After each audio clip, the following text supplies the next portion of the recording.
maging maisog sa dami ng pagsubok sa ating inang bayang Pilipinas. No? Pero dahil napakainit ang usaping impeachment ngayon sa Pilipinas, hayaan yung pag-usapan natin muli ang impeachment. Ang tanong, ang impeachment complaint ba na hinain sa 19th Congress po pwede bang litisin ng Senado sa 20th Congress?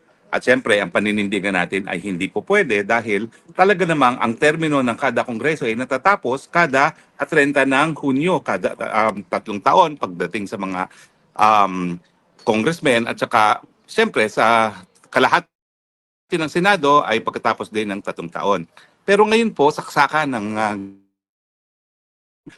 mga dilawan at ng mga loyalista, ginagamit ang mga law schools kung saan sinasabi nila na dapat talaga daw, sabi ng saligang batas, the Senate must forthwith proceed with the trial.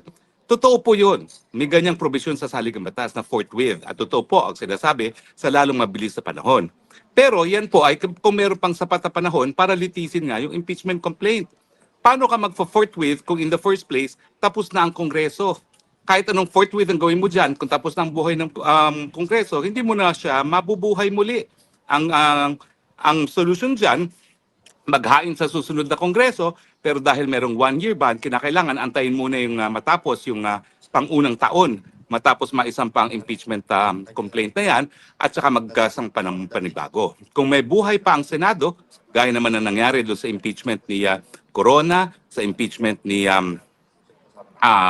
Ombudsman Gutierrez, at saka yung impeachment ni Chief Justice Davide, siyempre, kinakailangan forthwith schedule. That is, kung meron pang panahon. Pero kung wala ng panahon, that is a legal impossibility. Now, dapat ba ma-convince na kinakailangan litisin pa rin miski patapos na ang 19th Congress dahil ang mga law professors ay lumagda? Sa tingin ko, hindi. Kasi alam niyo po, ang mga law professors, at ako naman po ay mahigit 20 years na naging law professor, kanya-kanya po kaming specialization. Now, hindi naman po ibig sabihin na palibasa sila ay mga law professors, bihasa sila sa constitutional law. Talaga naman pong complicated issue itong hinaharap natin na nagsimula ang impeachment complaint sa House ng 19th Congress pero hindi matatapos sa 20th Congress. No? Consistent naman pong sinasabi nila na ang legal na basehan lamang ay yung gamit na forthwith. Lalong mabilis na panahon, simulan ng Senado ang paglilitis.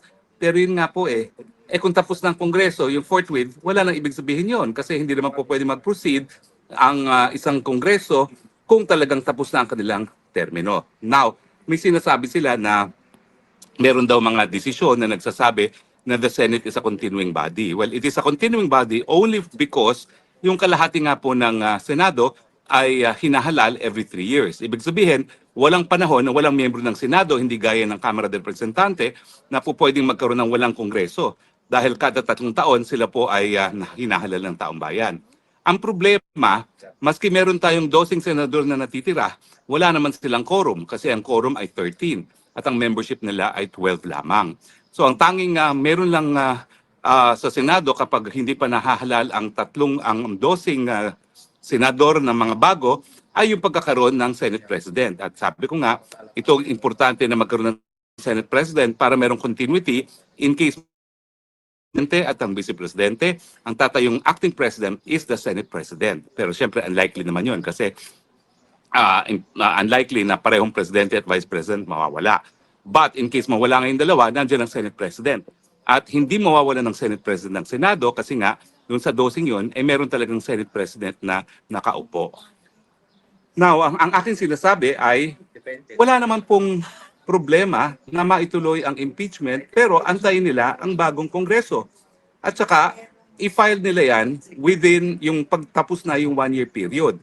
Ang problema ngayon, kailan ire-recon yung pag-file ng impeachment complaint. No? Kasi nga doon sa kaso ng Francisco at isa ako doon sa nag-argue ng kasong yan, kinakailangan yung pagsampa at saka aksyon ng Kamara de Representante. Ang problema, 4-4 yung impeachment complaint at ang naaktuhan ng Kongreso sa pamamagitan ng pagkuha ng lagda ng almost 80% mga congressmen ay yung pang-4. So kailan mo ire-reckon ngayon yung 1 year? Isang issue na naman yan. Ang problema kasi, sila naman ang nagplano na patalisakin si VP Sara. Alam na alam naman ng mga kongresista kung anong sinasabi ng Korte Suprema sa kaso ng Francisco. versus sa House of Representatives. And yet, hindi nila inaktuhan yung tatlong naunang impeachment complaint ng mga dilawan at saka ng pulahan. At yung pang-apat ay kinalap talaga nila yung lagda ng mga congressman na alam natin ay mga lumagda dahil lamang sa pinamimigay ng mga ayuda. No? In other words, binaribe sila. So kasalanan nila yan. In the first place, dapat kinumpute nila yung 1-year period at saka dapat inaktuhan na nila ng mas lalong mabilis na panahon yung unang impeachment complaint na hinain ng mga dilawan. Wala, natulog sa pansitan tapos ngayon sinisisi ang Senado. Now, pwede ba talaga nilang pilitin ang Senado? Naku po, hindi. Kasi nakasaad sa saligang batas talaga na the Senate shall be the sole judge of impeachment trials. Now, bakit sa Francisco nabaliktad yung desisyon ng Kamara na maghain nga ng impeachment complaint? Well, dahil isa po ako dun sa abogadong nag-argue ng kasong yan, ang diferensya po niyan, ang kinuwestiyon namin sa Francisco ay yung ginawa ni Gibo Teodoro na nagsampa ng panibagong impeachment complaint na meron ng lagda ang sapat ng congressman sa loob ng 1 taon matapos maisampa ang impeachment complaint na dinismiss ng Senate ng House Committee on Justice. At sinabi namin na yung pagsulong ng second impeachment complaint ay barred by the Constitution kasi it constitutes a prohibited second impeachment complaint within 1 year. At sinang-ayunan naman kami ng Korte Suprema. Anong diferensya niyan doon sa kaso ng Francisco at saka dito sa magiging kaso ngayon, no? Kung kukwestiyon nila ang desisyon ng 19th Congress sa Senado na wag ipagpatuloy ang impeachment complaint. Well, abogado naman po yan si Chief. So ang gagawin niya, magkukonvince sila as an impeachment court. And as an impeachment court, magdidesisyon sila dismissed kasi wala ng oras. At saka magkakaroon na ng lack of jurisdiction kasi hindi nga po pwedeng mabuhay ang isang impeachment complaint doon sa susunod na Kongreso. Pwede bang question yan sa Korte Suprema? Hindi na. Kasi malinaw na malinaw ang probisyon ng saligang batas. The Senate of the Philippines shall be the sole judge in impeachment trials.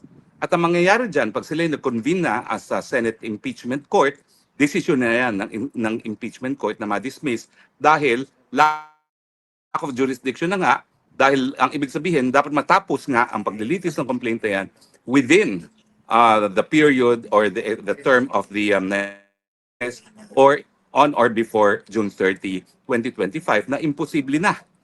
Kasi kung sa 12 sila ay magbabasa ng charges, napakadaming mga testigo yan, hindi na madidinig ng Kongreso, ng Senate during the 19th Congress ang mga ebidensya na ilalatang nila laban kay Sara Duterte. Now, ito ba ay isang paglabag sa saligang batas? Hindi. Ang dapat sisihin, yung Kamara de Representantes sa ilalim ng tambaluslos kasi nga sila ay nagpapatay-patay. Kung talagang gusto talaga nila tanggalin si BP, dapat nung naihain na yung first impeachment complaint, kinuha na nila yung numero at sinampa na kaagad sa Senado. Nang sa ganon, yung forthwith na binabanggit nila sa saligang batas ay mabibigay implementasyon. Paano ka magpa-forthwith ngayon? Tapos na nga yung buhay ng Kongreso, di ba? So wag po tayo magpapadala sa numero ng mga boses. Kasi nakasaad din sa saligang batas, may mga bagay-bagay na ang boses ng taong bayan ay dapat pakinggan. Una-una, doon sa pagsisante ng presidente, ayaw nyo naman sisantihin yung bangag ng presidente. No? Pangalawa, sa eleksyon, kung sino maging senador at sino magiging representante sa Kamara de Representante at lahat ng opisyalis na hinahalal ng taong bayan. Pero pagdating sa impeachment, magdedesisyon. Tanging Senado lamang ang magdedesisyon kung magtutuloy ang impeachment trial, kung meron pang panahon, at pangalawa, kung guilty or not guilty. Yun ang ibig sabihin ng sole judge. Kasi nung kami nag-argue ng kaso ng Francisco, may mga tao, mga legal luminaries gaya ni Jovi Salonga at ni Judge Raul Pangalangan, yung Filipino naging judge sa ICC, na naging amicus curiae or friends of the court.